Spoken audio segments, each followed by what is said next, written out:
Hello and welcome, I'm your Code Monkey. So here let's explore all the tools included in the Unity AI tool stack.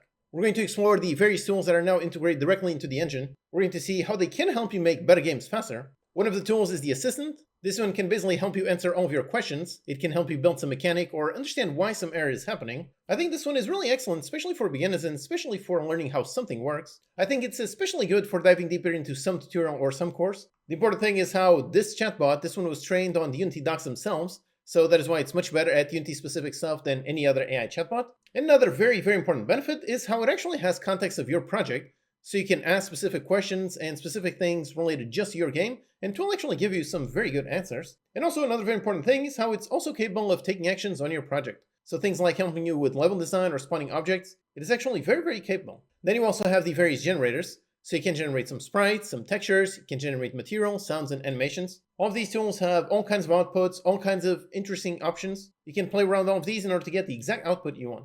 Then we're also going to look at the Inference Engine. So this one is how you can basically run some machine learning models directly inside Unity, meaning there's no internet connection required, it's all running locally. You can even download some pre-prepared models and just use them directly in your games. And finally in this video we're also going to look at something very important.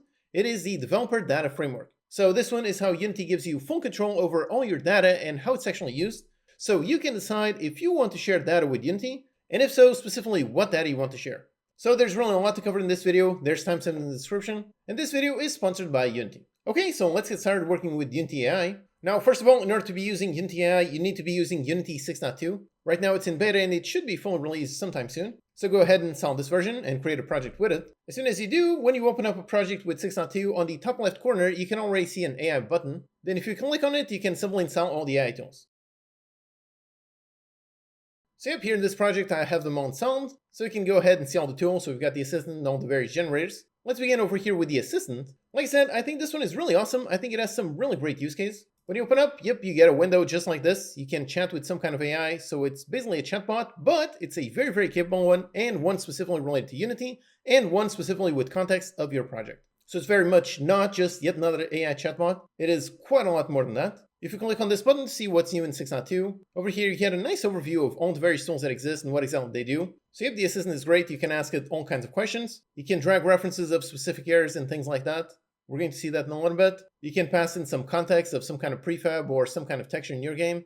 You can ask to do all kinds of things and automate some tasks with run. And then you can also generate some code if you want to. For example, like I said, I think one really excellent use case is for asking questions if you're following some kind of course or some kind of tutorial. For example, if you're following along my free kitchen chaos course, if you're going through that and you get to some point where you don't understand why something works or why I took some approach, if so, you can try posting a question in the comments and I always try my best to help. Or again, here you can just ask this AI chatbot. Here I have that project and I really just converted into Unity 6.2. There was really nothing that I need to do, just open it in the new version and everything worked fine. So over here with the Assistant open on this project, again, that keeps context of the entire project. Over here I can ask pretty much whatever question I want. Like for example, one common error that I've seen in a lot of comments is when the kitchen object isn't exactly picked up correctly. So I can just ask, why is my player object not correctly picking up the kitchen object? Yep, I can just ask this. Now it's going to think and it's going to give me an answer. It is analyzing the project context and trying to get the proper answer. And okay, so here's the answer. It's pretty detailed, quite a lot of things, even generate some code. So let's see. So the issue could be related to how the setKitchenObject function, that one is being called or not being called, or how the kitchen object is being assigned based on the player script. Which again, I didn't specifically give it the player script, it just has context of the entire project since it's running inside of this project. Based on that one, it's giving me some tips, so make sure that this function is being called, then make sure it's all implemented correctly on the base counter. Also make sure the kitchen object home point, that one is set up correctly. So you have a ton of answers, a ton of different options for what could actually cause that problem. And again, the whole thing is very specific to this project. If you were to give this same question to someone like ChatGPT, it would have no idea because it does not have the context of the entire project. But over here, the Assistant can look through all the scripts in my project and actually give me a proper answer that is actually related to whatever game I'm currently working on. Or another example, here I have another project that I'm currently working on. This one is going to be my upcoming free course on making a game kind of like Lunar Lander. It's a pretty fun game with some physics, movement, and so on. It's nice and fun. So on this one, I open up the Assistant and I ask, let's say, why is my lander spaceship going through the terrain? Since this game is all about physics, usually it has quite a lot of physics issues, especially for beginners, and especially because usually they mix either 2D and 3D colliders. So let's see what the answer to this says. And yep, there you go. That is pretty much the answer that I would give. So missing or incorrect colliders. Then make sure the rigid body settings, those are set up correctly. If that doesn't solve it, look into the layer collision matrix. check the sprite shape collider, and a bunch more. So once again, yet another very great answer, and once again, yet another answer that is very specific to this project. It did not give me any irrelevant answers related to 3D colliders or something like that. This is a 2D game, it's using 2D components, so it gave me the correct answer using those 2D components. So the fact that the assistant is context aware is a really awesome thing. I generally think this is great, especially for beginners, especially trying to learn something. If you're following along some kind of tutorial or some kind of course, you can just download those project files, open that project in Unity 6.2, and then just ask the assistant all kinds of questions like why something doesn't work or why I'm getting some error. And once again, since it has a context of the entire project, it will likely give you a very, very good answer. Another great use case to help you solve errors. For example, I wrote this simple script, and this will throw an error. This is pretty simple, so you can probably already guess what error this will throw. If I hit on play, there it is, we have an error in the console. So now we can go here on the assistant, and over here we can click on the attach button, and over here we can attach all kinds of references. And one of the things we can attach is we access the console, and we can give it all kinds of console logs. Let's pass in this one as a reference, so the error that we got, and then just ask, why is this error happening? And if it's saying the error, the unassigned reference exception, that one occurs because the prefab variable on your testing script has not been assigned a value in the Unity inspector. So if that's correct, that is indeed the issue. It means that the assistant is smart enough to know that the error is not necessarily actually in the code here, but rather since this one is marked as a serialized field, it understands that if it's a serialized field, that means the reference should be dragged here in the editor. That is why it's telling it that it needs to be assigned in the Unity inspector. So how to fix it, just assign the prefab in the inspector, select the game object that has the testing script, and really just assign the prefab. So you have a great answer, and once again, by being able to actually give it the specific error messages that you're getting, by doing that, you get a much more elaborate answer that is much more specific to whatever error you're trying to solve. Another great use case is how you can ask it to help you explain some sort of script. So again, here I am on my upcoming Lunar Lander course, and over here I've got the Lander script. Now let's say I don't understand what this is doing, so I can just drag the reference, and then just ask it, what does this script do? And as always, it takes in the context, so it has the context of the script that I'm referring to. So here it's saying the Lander script is a core component of the Lunar Lander style game. Yep, that's correct. Manages the behavior of the Lander object, including the movement, fuel consumption, collision handling, and interactions with other game objects. So it implements the singleton pattern, so that's awesome that it managed to identify that. It has the movement and thruster control. Then it also has gravity management, this is how the game starts. It handles for collision, landing on a landing pad. Importantly, it checks for the landing outcomes, if it's a success or not. Again, this is all pretty impressive because it's all written directly in the code. So it's pretty awesome how it was able to take all this code and pretty much give some very nice general high-level takeaways. So that is why, again, I'm saying this is a really awesome educational tool. If you find some kind of script that you find on, let's say, some kind of GitHub, and you don't understand how it works, just go ahead, paste it directly, ask it to explain, and chances are you are going to get a very good answer. Or alternatively, if instead of getting a high-level overview, you want to understand each individual line of code, then let's say add comments to explain every line in this script. And yep, here it is. So we generated the entire script. So basically went through it and added all kinds of comments. So yep, if I didn't know, okay, the constant for the normal gravity scale applied to the lander. Yep, that's correct, the singleton instance, so that's great. The event triggered when the lander actually lands, either successfully or unsuccessfully. Then it even adds some comments directly on the event arcs that I created for that event. This one defines the type of landing, the angle for the lander. Yep, that's very important, the speed, the multiplier, and so on. So yep, all of these comments really awesome. So if I was a beginner, if I did not know how to write code at all, if I read this, all of these comments, I think even a beginner without seeing how this was made step by step, I think pretty much anyone would be able to understand what this whole thing is doing, thanks to, yep, having these really nice descriptive comments. And then of course, it cannot just generate code based on your own code, it actually can generate brand new code. So over here on the shortcuts, you can modify various things. So you can ask all kinds of things, or you can ask it to write some scripts. For example, write a simple health system. Okay, so here it is. So it has private fields, that's nice. I like to see that. It's got a serialized field for the max health. Then on start, it starts off with max health. Then it even has a nice event for when the health changes, so that's great. It's got a take damage function. It lowers by the health amount, fires off the event. If it's dead, then triggers the die function. Then it's got a heal function. It's got a bunch of functions to expose the current health, max health, and so on. So yep, at a glance, I would say, yep, this is a pretty nice, simple health system. Again, for me, when it comes to generating code, personally, I'm not a huge fan of it, just because I like to understand what the code is actually doing, so I prefer to write the code myself. But again, going back to what we saw previously, it is really great for explaining things. So if you have no idea how to build some kind of mechanic or some kind of script, you can just ask it, generate this script, and then ask it again, okay, add some comments to this script, explain how this whole thing is working. So I generally think this is a really excellent learning tool. If there's pretty much anything you want to learn, you can ask it to generate things, ask it to explain things, ask it to comment things, and in doing so, you will definitely gain quite a lot of knowledge. But that's not all. Over here, we have another shortcut. So we can ask things, we can generate code, and we can run. We can run commands in the editor, meaning we can actually take actions in the editor. For example, here in my Lunar Lander game, let's go ahead and make a shortcut to run something. Let's say place multiple lights in various places on the sprite shape. So basically I've got a sprite shape terrain over here. And now I can either directly drag the reference, or it's actually smart enough to be able to tell since I only have one sprite shape. So if I do this, if we run, and okay, so here it is. So lights will be placed along the sprite shape named terrain. So yep, that's this a game object, did find it. A total of 5 lights. Let's modify this since these are text box, so let's place 15 lights instead. Each light will have an intensity, let's actually put it something like 3, and a color of full white. And if you want, you can actually see the actual command that was generated that will be executed in order to run this logic. So you can see this implements an I run command and just does all kinds of things, so you can inspect all the code or just press and run. And there you go, just like that, did place lights all over the place. So here in the hierarchy, I can now find all the lights. So here I've got 15 lights, just like that. They were placed randomly alongside the sprite shape. And if I want, of course, then I can just modify it. So let's make actually a bigger radius, kind of like that. Maybe make the intensity a little bit bigger. And yep, so just like this, I had a bunch of lights.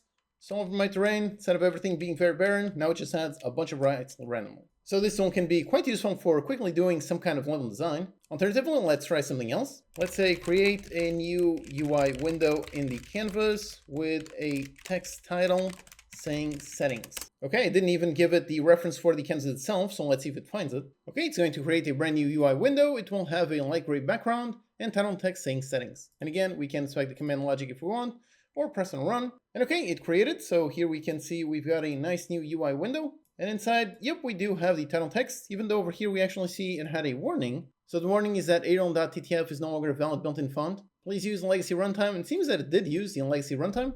And yep, so here it is. The only thing is the background is not in gray. So I'm gonna make the background in gray. Okay, that's it. Background color will be changed to gray. Let's run it. And yep, it did change it. Now it is gray. So you have this run command is capable of doing all kinds of actions in your project. And of course, as with pretty much anything related to AI, basically the quality of your results will also depend on the quality of your prompts. For example, over here, I just said create the text, and created the text but using the legacy text component. Chances are nowadays you just want to be using Text Mesh Pro. So on this, basically you have to be as explicit as possible. But if you are, then it's pretty good at being able to actually build things you want. It can create game objects, can create components, can assign all kinds of properties, so it can actually do quite a lot of things. Again, as long as you give it the correct prompt. So yep, I think the assistant is a really nice tool. You can ask it all kinds of questions, either Unity-specific questions or questions very specific to your specific project. Like I said, I think this is really awesome, especially for beginners and especially for someone following some kind of course or some kind of tutorial. Being able to ask direct questions as opposed to something more general, that will greatly help you in trying to learn whatever it is you're trying to learn. That, of course, can also take actions on your project. So yep, really nice tool. And then beyond the assistant, we have the other various generator tools. Let's go ahead and start off with the Sprite Generator. And yep, this creates an asset in our project. Let's say we need some kind of sword for some kind of Metroidvania game, so this is a sword. And yep, here we do see the nice generator window. So here we have all kinds of settings. One of the most important ones is the model over here, which actually we can change. We can choose from many different models. There's lots to choose from. Each of them is trained on a different style and meant for different things. Some are meant for characters, others for UI, icons, props. And there's even the official Unity model right here at the bottom. So in this case, for a sort of 2D Metroidvania game, let's do something more retro. So let's go with this one, the 16-bit pixel. And now we have both a prompt and a negative prompt. So what things we want to render on the sprite and what things we don't want on the sprite. Then we've got the options, count, so how many images we want to generate at once. Then dimensions for the image, we can choose various sizes. And a custom seed just in case you want, but usually you don't need that. And of course here we have one of the bigger challenges of generating literally anything with AI, which is making an actual good prompt. If you give a very simple prompt, the results might not be very good. Thankfully, there's actually one clever trick you can use, but first let's actually just try it simple. Like I said, I want a sword, so I just type in sword, that's it, and let's generate. And if there it is generating 4 images, so it's going to take a little bit. Let's wait. Alright, yep, so here we have our 4 images. And yep, those are indeed swords. So that's great, they do have the swords, and the swords actually look pretty nice, both the swords and the background. This one has a character in front of it for some reason, and they all of them have various backgrounds. They seem to be kind of like platform backgrounds. So if you want a general image, then perhaps these are good. But in this case, I want literally just a sword and nothing else. So the fact that it generates these complex images, that's not necessarily the fault of the model. Again, like I said previously, when it comes to prompting AI, you have to be very explicit. The more detail you give it, the better your output. So writing something like literally just sword, that basically leaves the model with so many questions to answer. It basically just ends up generating pretty much anything. That is why this one has a random character on top. Like I said, thankfully there's a really clever trick we can use. We can basically just ask the AI to help us write a proper prompt. So yep, in this case, let's use the assistant. So let's go up there, let's open up the assistant. Then over here on this one, we can basically ask it to help us write a better prompt to generate a better image. So let's say, write me a detailed prompt that I can give to an AI to generate a nice 2D sword. Okay, yep, like that. There it is, we have a nice output. So this one is quite a bit more detailed. So create a detail 2D sword sprite suitable for a fantasy themed game. Swords should have a sleek, sharp blade with a metallic sheen reflecting light subtly to enhance its sharpness. The blade should be slightly curved with intricate engravings and so on. So yep, definitely much more detailed than just literally typing sword. And over here, actually the assistant is really nice. If it sees that you're trying to write some kind of AI prompt, over here you can just press a button and it will automatically use that prompt in generating some sprite. Here it basically created a new sprite on the project files and just did this. So let's say this one is sword 2. And yep, now using this prompt, using that same model, let's go ahead and generate some more swords. And yep, we have more swords. And now these look properly more like actual game swords. So they don't have the complex background. We just have the solid backgrounds, which in a little bit we can see how we can actually remove. So as you can see, the output regularly depends on your prompt. The more detailed the prompt is, the better the outputs you're going to get. And again, this trick of basically asking the AI to generate a more complex prompt, that is a really great tip. So anytime you want to generate not just this AI, but literally any AI, this is a really great tip. Ask a text AI to generate a bigger prompt, then use that bigger prompt to actually generate the image. And let me actually give you one more bonus tip, something that also works very well with AI, which is over here you can ask it, write me a detailed prompt for a nice 2D sword. So that's great, that works. But we can also add another extra thing. So let's say, write me a detailed prompt. Okay, that.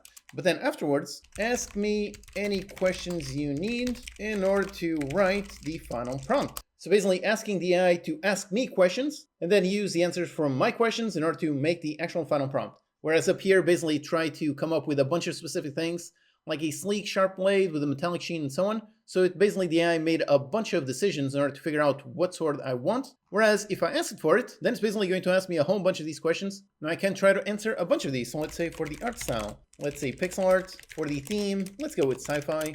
Blade design, let's go with a straight blade. Then for the hilt design, something ornate. For the special features, let's go with glowing runes. And for color palette, metallic and gold. And of course, you don't need to answer all the questions like the resolution. In this case, our images are going to have a fixed size, so we don't need to answer that question. For the background, solid gray, and that's about it. So let's answer those questions, and let's see if it actually generates a final prompt that is a good detailed prompt and also includes all of these answers. And if there it is, so create a 2D pixel art sword with a sci-fi theme, should feature a straight blade with a metallic finish, incorporating subtle shading and a bunch more. So yep, that's a really nice one. Let's go ahead and copy paste this one, then go into our prompt, let's paste it, let's go ahead, generate some more, and let's see what it comes up with. All right, there we have it then. Yep, these are a bit more glowy, so they look a little bit more sci-fi, and the swords are indeed straight. They look nice, nice designs. So yeah, awesome. When it comes to generating, always remember these 2 tips. You can ask it to generate a proper detailed prompt, and you can ask it to ask you questions in order to generate a more detailed prompt for exactly what you want. But of course, this is just the simple sprite generation. Over here, we can see we have a bunch more options. Here we have a button to add more controls to this prompt, and we've got a whole bunch of things we can do. Now, if you want to know what each of these actually mean, there's some nice documentation that talks about that. So this page over here on documentation for the generators, over here it says what those mean. So the image reference, I want to use a reference image to define a source image to modify. So basically start from a starting point, then modify it.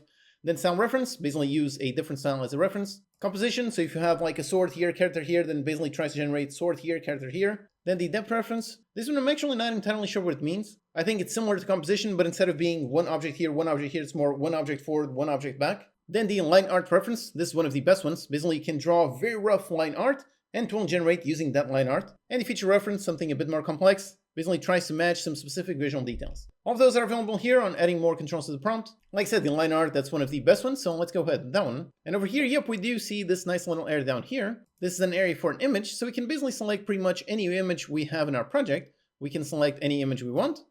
Or, more importantly, we can actually draw any image we want. So if you click on this little pencil icon, it opens up the doodle window. And over here, let's actually just clear this one. And now we can basically draw anything. So in this case, draw the line art for what sword I want to make. In this case, let's say I want to make some kind of curved sword.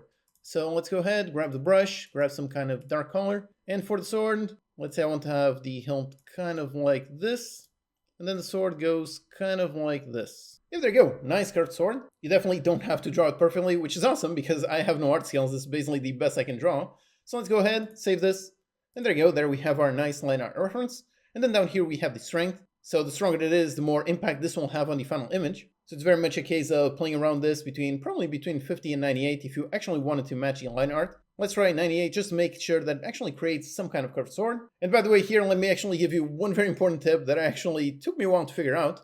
During my testing, I was doing exactly this, so trying to generate a curved sword, and for some reason, no matter how many times I generate, it always generated a normal, standing, perfectly straight sword. I couldn't figure out why it wasn't working, why it wasn't following the line art reference, and the answer was actually because on the prompt here, over here I did write make a straight sword, like over here, should feature a straight blade with a metallic finish. So if we do it like this, chances are it's not going to be a curved sword, just because the prompt here, that one seems to have quite a bit more weight as opposed to the line art down there. So if you have some kind of specific shape down there on the line art, make sure it is basically not contradicted over here on the prompt. So in this case, let me just remove the straight, just say should feature a blade with a metallic finish. Just make sure none of it means that it is straight and not curved at all. So yep, I think like this, it should be good. So let's go ahead and generate. And yep, here we do have nice curved swords. So you can see, yep, this one nice and black, this one nice and blue, this one a bit more gold, this one also a bit more gold. So yep, again, like I said, then it's playing around the strength over here. Since my doodle is pretty low quality, it would probably be better to have a bit of a less strength. And yep, by lowering the strength, now some of these are not perfectly straight nor curved. But this one, yep, this one looks really nice. I quite like that one. So yep, line art reference, this is definitely one of the better ones. And then of course we have the other controls. Then you've got like the style reference, so you can pass in some kind of style. And by the way, here you can actually drag and drop a bunch of images to use. So actually what you can do is first just generate something. So for example, dark fantasy abstract scene. And if there it is, we have a bunch of nice generic images. So now we can add a nice style reference. Let's drag and drop one of these images. Use that one as sort of a style reference, put it on like 50. And then basically generate a sword using this as a reference. Except right now the prompt is gone, but thankfully it's not really. If we go into any of these and we right click, over here we can show the generation data. And if this one basically shows all data that was used to generate that particular image. So here it shows how it was made using a generation operation, using the 16-bit pixel model. And over here is the prompt and the line art. So we can just go ahead and use this prompt. And if there you go, I've got the prompt back. With the sound reference generate, and if we have a bunch more swords, except in this case the sound reference is probably a bit too intense, so the sword looks really nice, but it still has a background. Which again, like I said, it's not necessarily a problem that we're going to see in a little bit. So yep, as you can see, these controls, you've got a ton of controls here, and these can be a little bit tricky to use. Like I said, basically need to play around the strength, need to play around with what images you use here. But really the most useful one that I've seen, the one that I think would be most useful to most people, would be just in line art, because usually you want to generate some kind of specific shape, and being able to draw that on a line art is much better than trying to describe it over here in the text. But again, you've got plenty of controls that you can play with, and here on docs you can see exactly what each one means. And by the way, just another quick tip. So here you generate a whole bunch of stuff, but when you click to select one, that is basically what is going to be selected down here. If we find the asset over here in our project files, yep, there you go. It just has that one. Except these images are not gone. In fact, I can actually close this window, and this one just shows with this. So it seems like it's actually just this sword, but if I right click and I go over here to generate, yep, there you go, I've got this window back, because these files are not actually lost, they're stored pretty much permanently. If I actually go here, I right click on this one and I show an explorer. So here I've got the project window, and if I go up one folder, so not the assets, but the actual project folder, on this one, yep, there's this folder for generate assets, and over here it contains literally everything. So over here I can go inside one of these, and if there you go, that's an image that we just saw. And the other thing is what I already showed, which is over here you can right click, show generation data, you can see all the models, everything that was made in order to create this image. Okay, so this is the generation tab over here for the Sprite Generator, but we have a whole bunch more options here. The obvious one is being to remove the background. So if that's it, just click on remove background. It's basically going to remove the selected image, and always make sure to actually select the image. So as you click on each of these images, it is going to select it for this sprite. So make sure you select it first and then try to remove the background. And for some reason right now it's not working, it's returning none. When I tried this previously, it worked flawlessly, so I'm guessing the server just has some issues right now. But it usually works great, it just erases the background completely. Then the other tool we have is upscale. So this one basically doubles up the resolution. So yep, this one is upscaled. So this one, the original one was in 1024 and this one is in 2048. And yep, visually it looks the same, but it's in much higher resolution. Now for a sprite, you likely don't really need this. I mean, this sprite on 1024, this is already way too big for some kind of pixel art sprite. But for textures, it's a great thing. Having textures that are like in 1024 and upscaling them to 4K, because you can actually upscale things multiple times, so upscale once and upscale again, it always doubles every time. So for that, for textures, that is actually very useful. Then of course, you can also do the opposite, you can pixelate things. You can take an image, modify all these settings. So let's say the size, make it really small, like 128. Then do some sampling on the pixelate mode. Let's go with the nearest, then outline and so on, and pixelate. So yep, there it is. It's definitely pixelated. I mean, the previous one was already sort of pixel art, but yep, definitely quite a bit more pixelated. And then over there on the side, we have the recolor tab. Basically takes an image and changes its color. Here we've got a palette reference, and as always, you can basically draw anything onto it. So over here, let's say I want to draw, I want to make it very much in some kind of gold. So let me draw some part of this in gold. And then let's say a bit in gray and a little bit more in black. Okay, let's try recolor into these colors. There you go, that's the palette that it came up with. Let's recolor. And yep, there it is. It did change the color quite a bit. So from that nice and blue to that one, quite dark red, a little bit of green and so on. Or alternatively, over here, you can actually drag an image. So let's go back, select this one, and let's drag this one as a reference. And there you go, now it's going to be purple, green, and so on. And yep, and this one didn't really change too much, just made a little bit pink over there, so it's a bit darker than the original one. But yep, this can be useful if you want to basically create multiple variations of the same sprite. You can just come up with some nice, interesting palettes and just recolor a bunch of them and get tons of variation. Then the next tab is the InPaint tab. So this one is basically like Generate, except down here we have the InPaint mask. So it's basically only going to regenerate parts of it. So if you've got some kind of image or some kind of sprite, and parts of it look really good, and you don't want to change that, you can just InPaint the rest of it and modify it. So over here, let's go ahead, open the doodle. Let's say I really like the hilt, I just want to modify the sword itself. So let's select down like that, and let's say pixelated sword blade on fire. Okay, let's try it out. And there it is, we have some generations. So it kind of has the shape of a fire, even though it's still in blue. But yep, it does have the shape of the fire. And importantly, over here, the hilt did not change. So that one, as I modify all these, nope, that one did not change. So again, this is also great if you want to make a bunch of variations. So we've got this sword, looks nice, and this one, similar, but different. And then if you generate multiple swords that you actually like, you can select one. So select this one, but let's say I also really like that one. So I can right-click on that one, and I promote it to a new asset. And if there you go, generates a new one. It already gave the right name, so Sword 3. So over here on the project files, I've got Sword 3 and Sword 2. Yep, I've got two nice project files. Now, if instead of generating just normal sprites, if instead you want to generate a texture, if so, then yep, we've got a generator for that. So let's go generate a brand new texture. Let's do a sci-fi floor. Over here, let's choose a different model, something that is meant more for some sci-fi things. So let's say this cyberpunk model might be good. And again, let's use the same trick of asking the AI to help me write a proper prompt. So here it is, a top-down view of a highly detailed sci-fi floor background texture featuring metallic panels, glowing neon lines, and a bunch more. Okay, let's try it out and see. And up here we have a bunch of variations. And yep, they do look like sci-fi floors, except they're not really tileable floors. So let's do tileable background texture, and let's also try out a different model, just see what it does. And if there it is, we've got a bunch more. So these look nice. I think that one looks nice, that one looks nice. Maybe that one looks really good. Okay, great. And of course, over here we have pretty much all the same options that we had on the same as the Sprite Generator tool, so we can do all kinds of things. Again, the main difference is really just that one is creating sprite, but that one is texture. But really, sprite is really just a texture with different type. So here we have all the same tools. And now that we have this texture, now we can basically create a material for it. And for that, we actually have two ways of doing that. So one way is to go up here onto the AI, generate a brand new material, and have this one sci-fi floor material. And up here we have basically the same thing. So basically it asks us to generate something. Now this one's also interesting because you can give it a pattern reference, and it actually includes a bunch of patterns. So if you want some specific patterns, you can actually generate some real nice things. For example, let's say with this one, let's do some kind of red brick pattern. And yep, we have a bunch of red brick patterns. So yep, all these, they have that same pattern. They look quite nice. I quite like that one. And then on this one, we can either upscale it. So that's nice if we want a higher resolution, or we can go into PBR. And over here, we can basically generate all of these different maps. So just by default, by having our image, let's generate the PBR. And if there it is, create that PBR one. And actually, if you look over here, we can see the sci-floor generated maps. And over here we can see, yep, we've got the base map, we've got a bump map, mission map, and so on. So you have to generate all of these maps based on just the one albedo texture. Now we can take these, we can apply it to something. So let me create just a brand new plane. Okay, so there it is, we have a nice plane.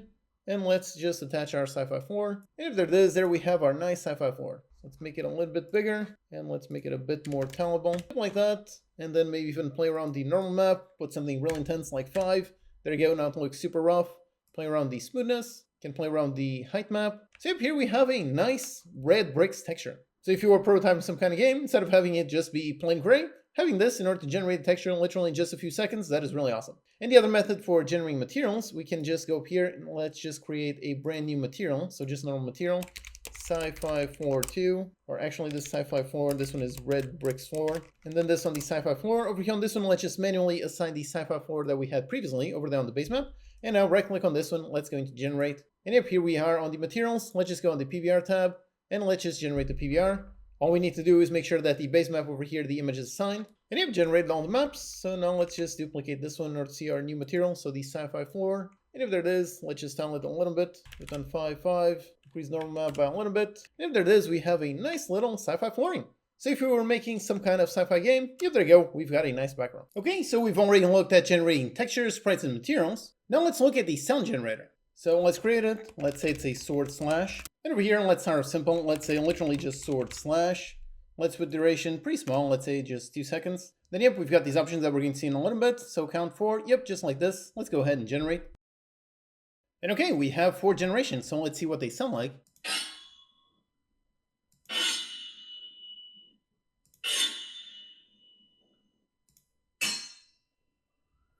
Okay, these are nice, interesting. Once again, as always, when it comes to AI, if you use a more detailed prompt to get better results, but actually in this case, we have an even better option of getting the exact sound that we want, which is over here, we can use a sound reference. And this one even has something to start recording, so you can basically use a microphone and record your voice or some kind of instrument doing whatever sound you're trying to generate, and then using that in order to guide the actual generation. So here I've got a sound that I recorded myself with my mouth just to try to guide the generation. Yeah, there you go, just a nice little sword slash or sword whoosh effect. So if I go ahead and I use this one, let's increase the strength by a little bit, and then let's try generating again. Okay, we have 4 new sounds. Let's see what they sound like.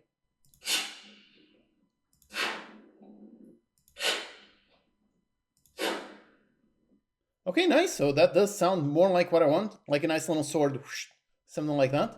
So yep, using the sound reference in order to guide the sound generation. That's really awesome, definitely much better than trying to describe sound with text, which is actually a relatively difficult thing. So yep, the sound generator is really awesome for generating all kinds of sounds, and this whole thing is made specifically for game sounds. So for things like power-ups, coins, money, score, that kind of thing, this is really great and will help you generate quite a lot of really nice sounds. For example, for my upcoming Lunar Lander course, for this one I generate all these sounds using that tool.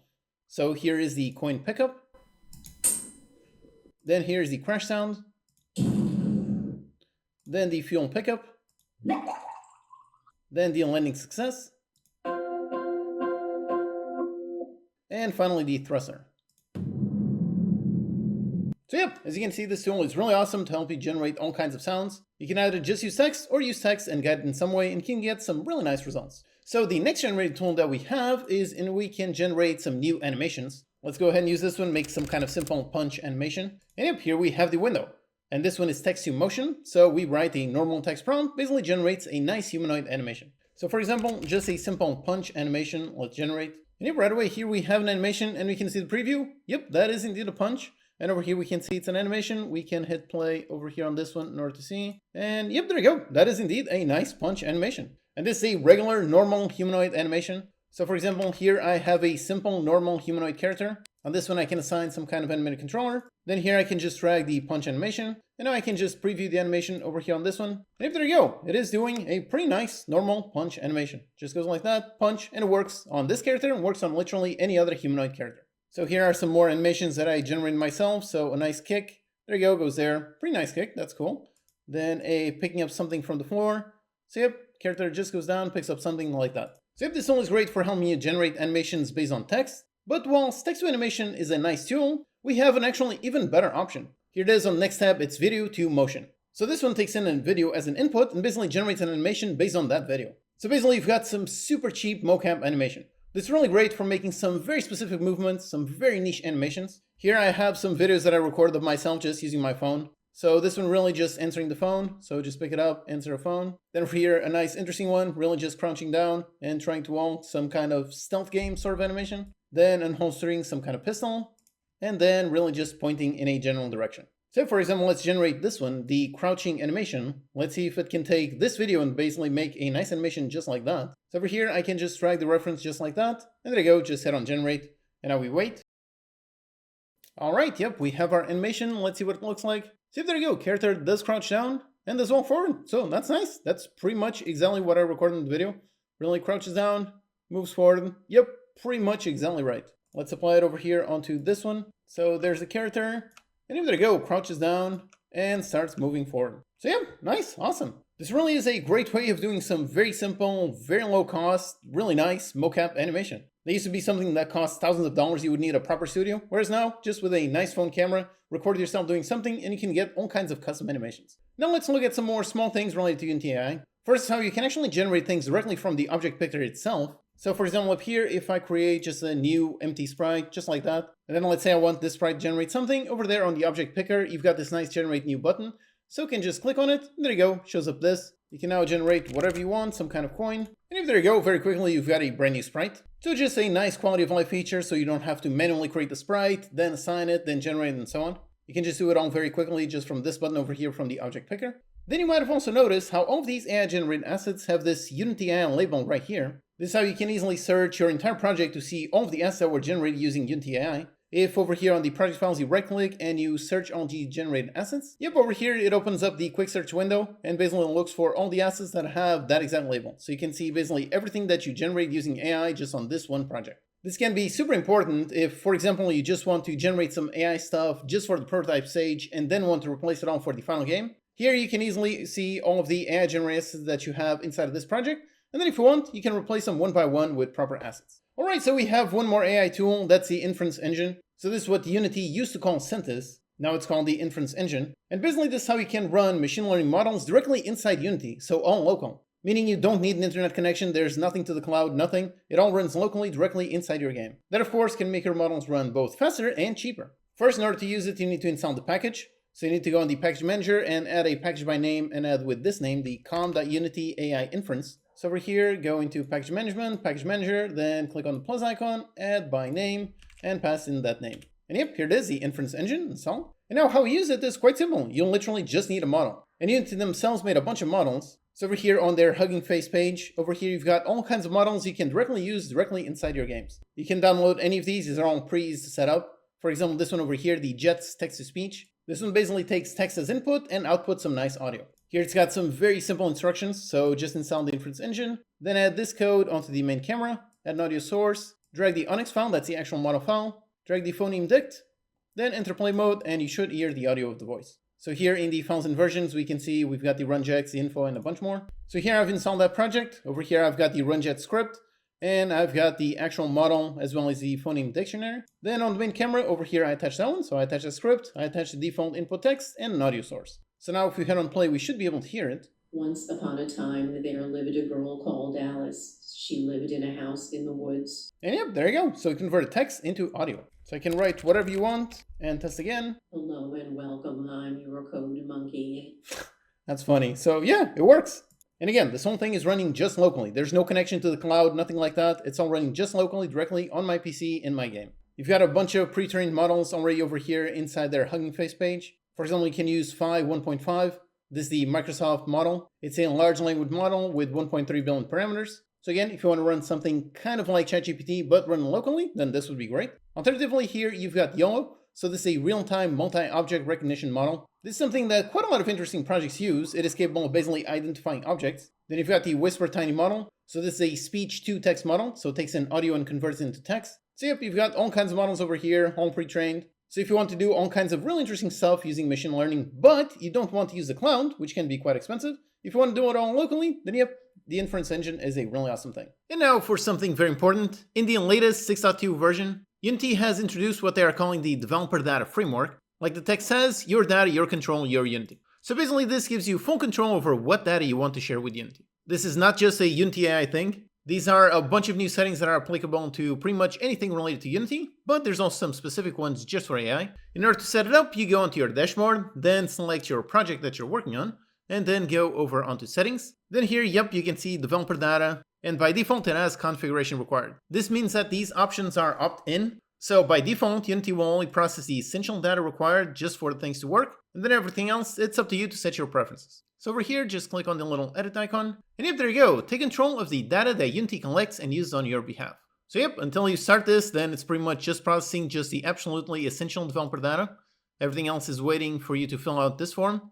So let's go ahead and get started. Then here you've got tons more information. So developer data is data that you own and control. That's what all of this refers to. The essential data, that is data that Unity needs in order to work. For example, when it comes to diagnostics data, if you enable that for your game, then naturally Unity needs to collect crash reports. By the way, diagnostics is actually a new thing in Unity 6.2. If you go onto your dashboard on each project, it's right here front and center. This collects crash reports, exception logs, telemetry, application not responding, and a bunch more. Naturally, in order to have this, it needs to collect that data. But if you're not using that, then it won't collect that. Then Unity AI data, same thing. If you don't use it, then nothing is sent.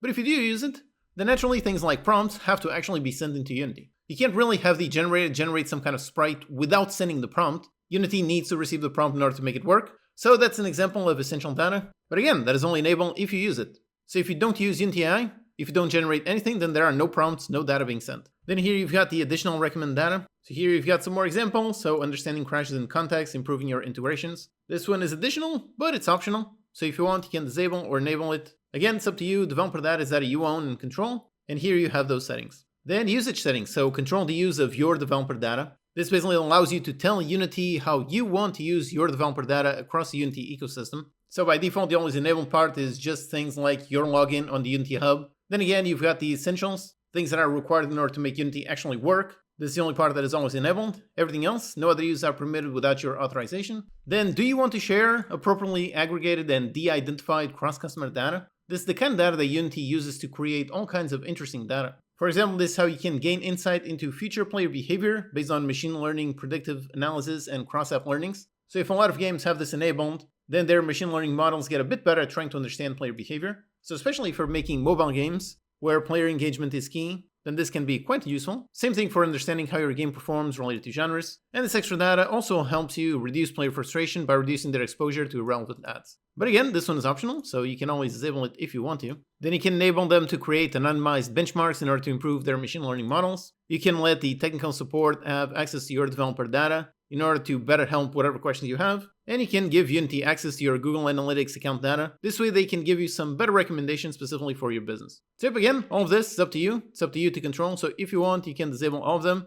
And yep, that works. Just need to have the essentials. And if you want, you can disable all other data. Okay, yep, so that's part of the settings. Then for the ones specific to Unity AI, on the left side, you can go on products. Then over here, let's search for Unity AI, and yep, here it is. And here we've got dashboard, and on this side, we have the settings. And yep, here are the Unity AI settings. So this is how you can very easily either enable or disable either the assistant or generators. So if you don't want to use Unity AI ever at all, if so, then you can just disable it over here and you won't be able to use it in the project. If you do that, then even if the packages are installed, they will not be able to be used. So you have control over that. And then over here for the developer data, this is where you can decide if you want to send some custom data directly into Unity. So here the goal is to improve the Unity AI models. So do you want to allow Unity to use your developer data, including prompts, responses, interactions code, and other content to help improve Unity AI models for all developers? Now importantly is over here, Unity does not use this data to train generative AI asset models, sprites, textures, meshes, and so on. It is only used to train models that generate and improve the accuracy of answers, code, agentic actions. You can manage additional developer data settings alongside your other project settings. So basically, data from your own projects will not be used to train any models. So like we saw, the assistant is really awesome because it has context of your entire project. And because of that, it can give you some really great answers. But that whole context, your entire project, all of your custom sprites, textures, all of your custom code, all of that is not used to train their generative AI models. So you don't need to be afraid of Unity training their own models on your own custom data. This is only related to things like prompts, response, interactions, and so on. And again, this is all optional. So if you want, you can leave it disabled. If you want, you can enable it. So it's very much up to you if you want to give this developer data to Unity, yes or no. And again, if you don't want to use Unity at all, you can just disable it right here and it won't be usable in this project. So yep, this new developer data framework, this one really gives you a ton of control over your own data. So if that's something that's important to you, go ahead, fill out that form and decide what data you want to send to Unity and what data you don't want them to have. And another really interesting thing is on the Unity roadmap. Over here, they add another section meant specifically just for AI. So over here, if you scroll down to the bottom, Unity AI, and yep, here it is. So basically you can see the roadmap, so you can see what they're working on. You can see the things that are already released, the ones that are planned, both in general for the assistant, for all the various generators, for the Inference Engine, and for ML agents. For example, this very important one, the one on pricing, and how full details will be released with an upcoming preview release after the beta. So during the beta, everything is free. And importantly, right here, it says, we would love to hear your ideas on how it should be structured. So if you have any ideas for how to price Unity AI, then definitely go up here into this page and give them your feedback. Then they're also under consideration for a public API. This could be interesting. If they were to expose this, there could be some interesting assets built on top of Unity AI. That could be a nice use case. The MCP server. MCP is a new interesting AI protocol, so integrating it with Unity AI could be interesting. Then for the assistant, they are planning to work on vision input. So this sounds awesome. I imagine this would be super useful so you can give image input, like camera input of some kind of area in your game, and basically ask it to give you feedback on how to improve your game. I think that could be a great use case. Then on the generators, they're planning to upgrade all the models pretty much constantly. This one is obviously very important. This is an obvious one that would be really nice, being able to generate 3D meshes. This is the one asset type that right now you can't really generate. but there are some interesting tools out there that have already reached a decent amount of quality, so perhaps soon enough Unity will have this as well. Then custom model training, this would also be interesting, so you can train it on your own style and then generate more things based on that style. Then we've got voice generation, music generation, video generation, UI generation, so all kinds of stuff. And on the Inference Engine, also planning to do a bunch more things, and ML agents. This is a really awesome Unity feature. I played with it quite a few years ago and haven't touched it since then. If you want to train your own machine learning models directly inside Unity, then this is really awesome. And if you want to learn about it, definitely check my tutorial. It's a bit old, but I believe the core concepts are still valid. And finally, one very important thing that I obviously need to talk about is what about pricing? Like I said, I think some of these tools, especially the assistant, I think it can be insanely useful. If every Unity beginner had access to the assistant, I think that would be a really great thing. But if the tools are behind a super high paywall, then that becomes kind of a problem. Right now, at the time of this recording, these tools are still in beta, and all these tools are completely free during the beta, and they haven't yet announced what pricing will be once it leaves beta. Over here on the Unity AI page, on the FAQ, they've got a question, how much will Unity AI cost? And right now it just says during the beta, it is free for all users. And when 6.0 is fully released, they will introduce Unity points, which can be used for various AI actions within the assistant and generators. Then importantly, is Unity points will be included in Unity Pro, Enterprise, and Industry plans. All users will also be able to purchase Unity points bundles separately. So pricing will be available when 6.2 enters GA. That's the full release general availability. So you have no mention of how much each point will cost right now, but at least it's good that they will be including points with Unity Pro, Enterprise, and Industry, so that's nice. That means some level of included points with your plan. But of course, what about all the people that use Unity Personal? All of the indie devs, and importantly, all the students, all the people that really have no money and are just trying to make games. I generally think those would be the people that would benefit the most from this, especially, like I said, the assistant. I feel that beginners or very young people or students don't have enough money to afford a Unity Pro subscription. So I really think it would be awesome if they were able to give just a handful of free credits per month for everyone. For example, the assistant, it just costs 5 points per each query. So if you just got 50 or 100 free points per month, even on the personal version, I think that would be really awesome. But at the same time, I know these AI tools are expensive to run. They require a lot of GPUs, a lot of compute, quite a lot of money. So I do hope they can give out free points to everyone, but I don't know if that's possible. Alright, so those are the new Unity AI tools. As you can see, this entire tool stack is composed of quite a few tools. So we've got the assistant, that one is super awesome, specifically because it was trained on Unity content, and specifically because it has context of your entire project. Like I said, I think this is absolutely awesome, especially if you're following along with some kind of course or some kind of tutorial. You can just ask some very specific questions related to that course or that tutorial and get some very useful help. Then the various generators, they help you at every stage of the development process. You can generate sprites, textures, materials, sounds, and animations. All of them with tons of options to get exactly the kind of output you want. And then the Inference Engine, this one lets you run some really nice machine learning models and run it all completely locally without any internet connection. And finally, all of this works based on data and the developer data framework that gives you full control over your data and how much data you want to share with Unity. So yep, these are the really nice new Unity AI tools. I hope you found this very detailed tutorial very helpful. Go ahead and hit the like button if you enjoyed it. Thanks for watching, and I'll see you next time.